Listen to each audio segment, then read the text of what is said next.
Olá, meu querido, minha querida, tudo na paz? Como é que vocês estão? Como é que passou a semana? Se você ainda não está com a gente, é a primeira vez que você está participando.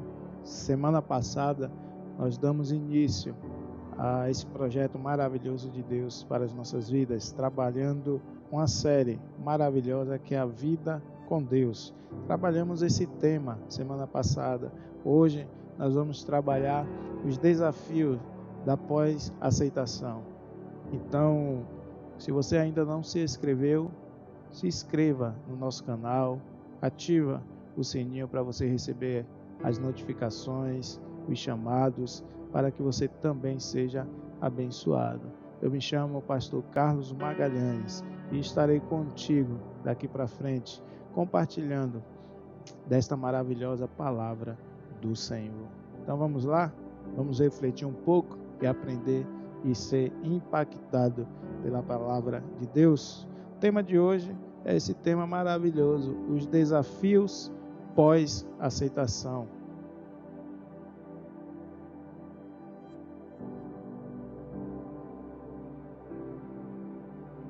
Eu imagino que você, que é um crente em Cristo Jesus, você já passou por esses desafios, passou por essas lutas, depois de você ter aceitado a Jesus Cristo, depois de você ter aceitado a viver uma vida com Deus, você talvez passou os mesmos desafios que eu passei, talvez outros desafios, porque todos nós passamos por esses desafios. E o texto de hoje que eu quero compartilhar contigo está no Evangelho de Mateus, Mateus capítulo 24.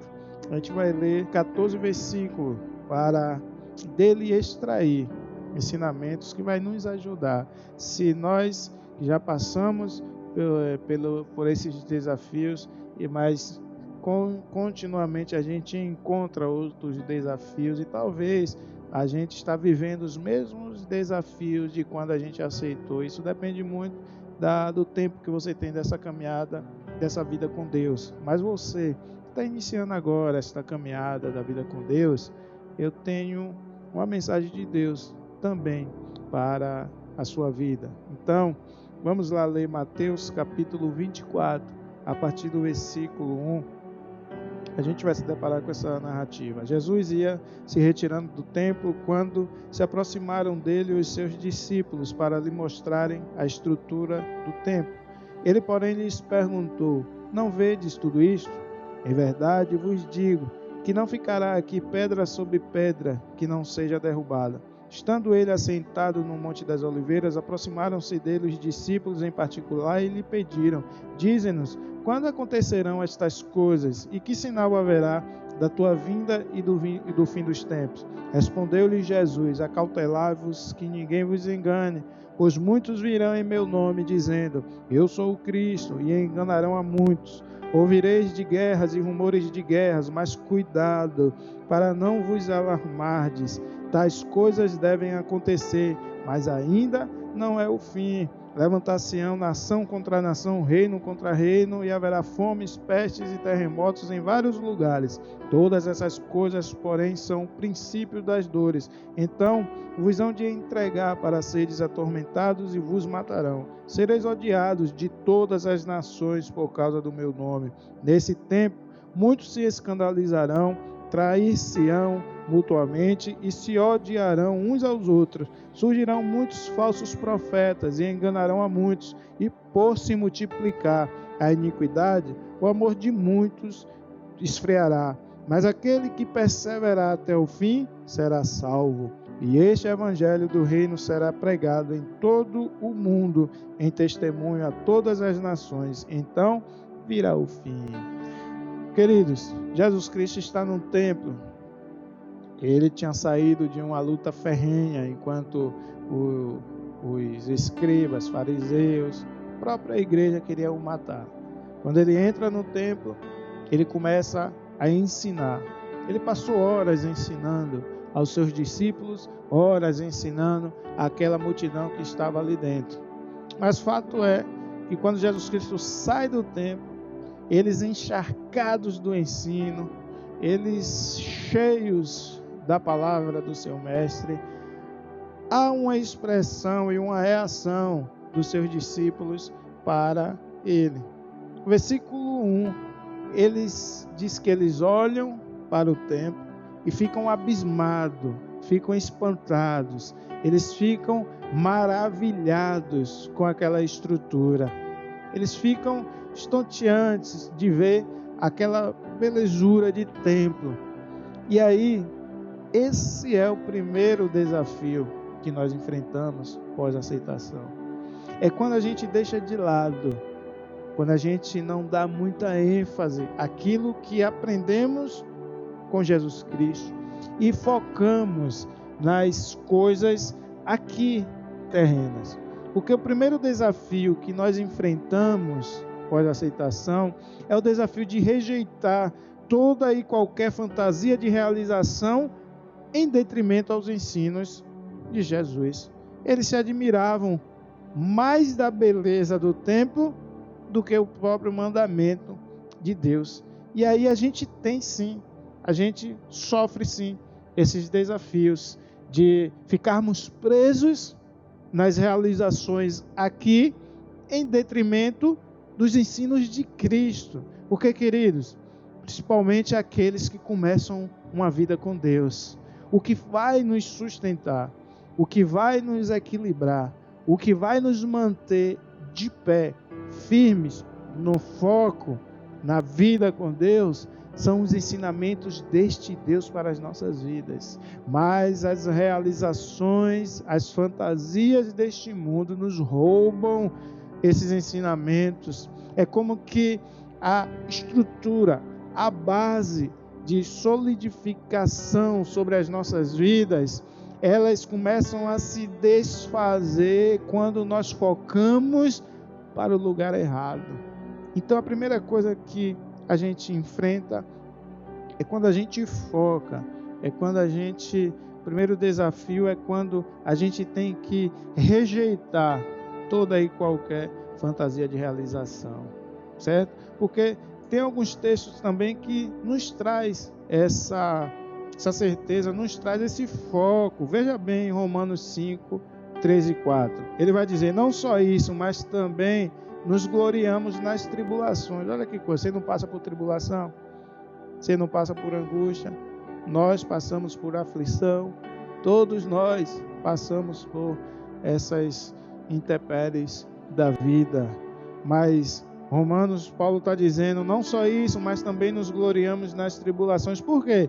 Porque sabemos que a tribulação produz perseverança. A perseverança, um caráter aprovado. E o caráter aprovado, esperança. Olha o que a palavra do Senhor diz, é ensinamento para mim, é ensinamento para você. Mas quando nós rejeitamos isso, vem a tribulação, nós falhamos, vem a angústia, nós caímos, vem as decepções, ficamos falto de esperança. E Paulo está dizendo, tudo isso a gente tem que se gloriar nas coisas ruins da vida, porque essas coisas também, nós tendo uma vida com Deus, nós vencemos todas essas angústias. E o que, em vez de gerar algo ruim para mim, algo ruim para você, ela produz a perseverança, ela produz um caráter aprovado, ela produz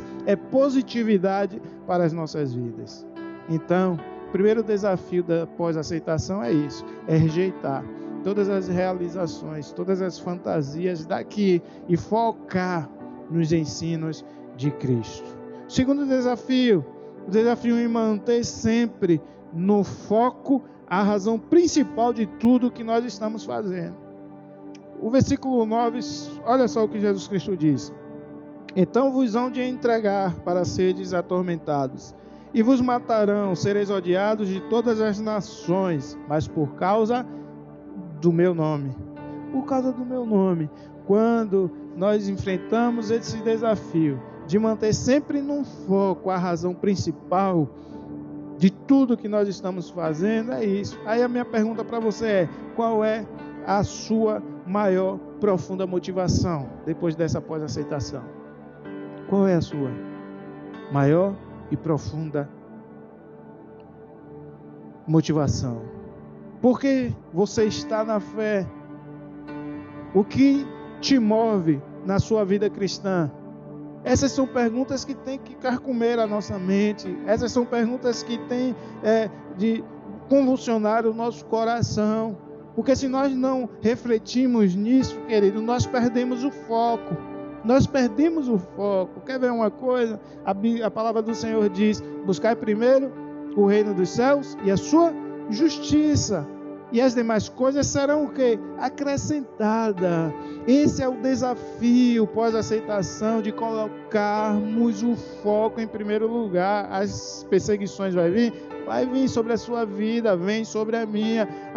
As angústias vai vir sobre a minha vida, vai vir sobre a sua vida. O que vai diferenciar isto é quem eu estou colocando no centro dessa minha vida. É quem eu estou colocando no centro de tudo isso. Se o centro está sendo, se o meu foco está sendo em Jesus, ainda que eu perceba que todas as outras coisas externas estão me assolando porque eu amo a Jesus Cristo. É o meu foco, é a minha motivação, é o que me impulsiona. Quer ver um cara que soube vencer os desafios? É o apóstolo Paulo. O cara tem a coragem, a ousadia de chegar para a gente e dizer bem assim: pois eu fui crucificado com Cristo, já não vivo mais eu, mas Cristo vive em mim.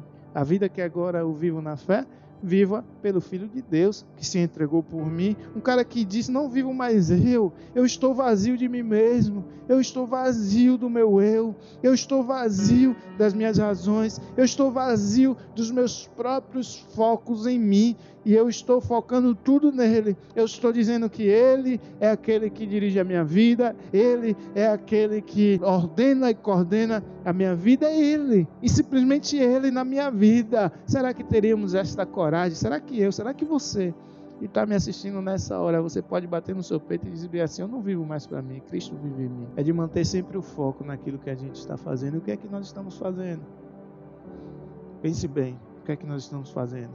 Uma terceira coisa que esse texto me ensina é o desafio em ter coragem para seguir na contramão. Isso é maravilhoso. Seguir na contramão de tudo aí fora, seguir na contramão do meu eu, seguir na contramão das minhas razões, seguir na contramão dos meus desejos, seguir na contramão daquilo tudo que rege a minha vida fora de Deus, desta vida com Deus. Porque perceba o versículo 10 e 12, o que é que ele diz? Neste tempo muitos se escandalizarão, trair-se-ão mutuamente, se odiarão uns aos outros, surgirão muitos falsos profetas e enganarão a muitos. E aí ele vai dizer: e por se multiplicar a iniquidade, o amor de muitos esfriará. Essa é a lógica do mundo. Essa é a lógica da vida fora com Deus. Essa é a lógica, é a mão que rege este mundo, esse mundo aí fora. Mas será que nós estamos vencendo esse desafio e ter a coragem de seguir na contramão desse mundo? É um desafio que a gente tem que passar. Todos que passam a viver esta vida com Deus, todos que passam a andar no caminho do Senhor, naquilo que Ele diz, porque eu sou o caminho, a verdade e a vida. Então, quando a gente trilha neste caminho, é a gente trilhar na contramão de todas essas ideologias do mundo. É nadar contra a correnteza. Você já viu o exemplo do peixe salmão? Toda vez que ele vai procriar, que está na sua fertilidade, ele enfrenta uma contramão nas águas tremenda para sobreviver. E quando nós estamos com Cristo, nós lutamos também para sobreviver. Todos nós aqui passamos pelo caminho da sobrevivência, com Deus, sem Deus ou com Deus, nós passamos por isso. Mas na frente a gente vai estudar mais um pouco sobre isso, dessa vida com Deus, das necessidades que eu tenho, das lutas que eu tenho. Mas o peixe salmão, ele tem que subir a correnteza, ele tem que ir na contramão, ele tem que lutar contra todos os obstáculos da vida. E nós, quando aceitamos a viver esta vida com Deus, nós temos esse desafio de andar na contramão. Mas o salmão, quando ele chega no seu objetivo, ele chega para concluir aquilo que ele foi, quer gerar, quer procriar. E nós também temos que ir nessa contramão das ideologias do mundo, querido. O mundo está de braços abertos, o mundo está cheio de ideologias que não são ideologias, não são princípios de Deus para as nossas vidas. E nós temos esse desafio, e é um grande desafio, querido. É um grande desafio. Pense você, no dia que você aceitou, passou a viver com este Deus. As críticas, as perdas de amizade, as lutas que você enfrentou dentro de casa, foram desafios. Por quê? Porque antes você sentava, por exemplo, na roda dos escarnecedores, agora você não senta mais. E agora, antes você zombava, agora você é zombado. Somos perseguidos a todo tempo, porque passamos agora a ter uma outra vida, é andar na contramão, nos traz esses desafios da vida com Deus. E por último, queridos, um desafio de seguir com os olhos fixos no fim. É viver com os olhos fixos no fim. Mas como assim, pastor? Como é que eu vou viver uma vida aqui já pensando no fim? Pois é, veja bem o que Jesus Cristo ele fala no versículo 13 e 14. Mas aquele que perseverar até onde? No final será salvo. E este evangelho do reino será pregado em todo o mundo, em testemunho a todas as nações. Então virá o fim. Para onde estamos indo exatamente? Já parou para pensar? Já parou para pensar?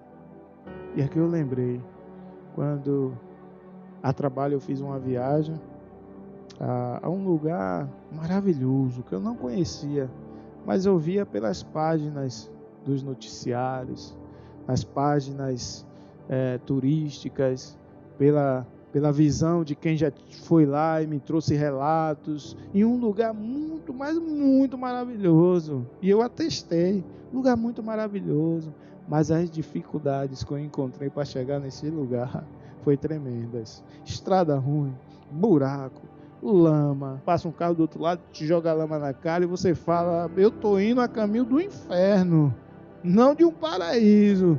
Mas quando a gente chega lá no final, porque tinha um foco, chegar até o final para ver aquela maravilha do que tanto falavam para mim. E quando eu cheguei naquele lugar, eu pude me deparar com um lugar maravilhoso, de fato, um paraíso, não como um paraíso de Deus, mas um paraíso aqui em terra. Então, mas até chegar lá, eu enfrentei os desafios daquela viagem. Por isso que Jesus Cristo diz, aquele que perseverar até o fim será salvo. É uma caminhada, é uma estrada que estamos indo até o final. E o final tem alguém nos esperando lá de braços abertos, que é o próprio Deus que estará nos esperando. Mas a caminhada é uma estrada com muitos buracos, é uma estrada com muitas lamas. Mas o bom disso, sabe o que é?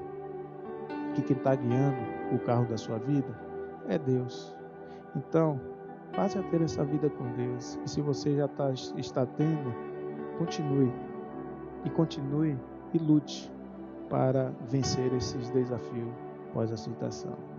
Amém? Que Deus te abençoe, te guarde, te proteja na sua caminhada com Deus. E não deixe de dar uma curtida, compartilhe este vídeo e abençoe outras vidas também. Deus te abençoe.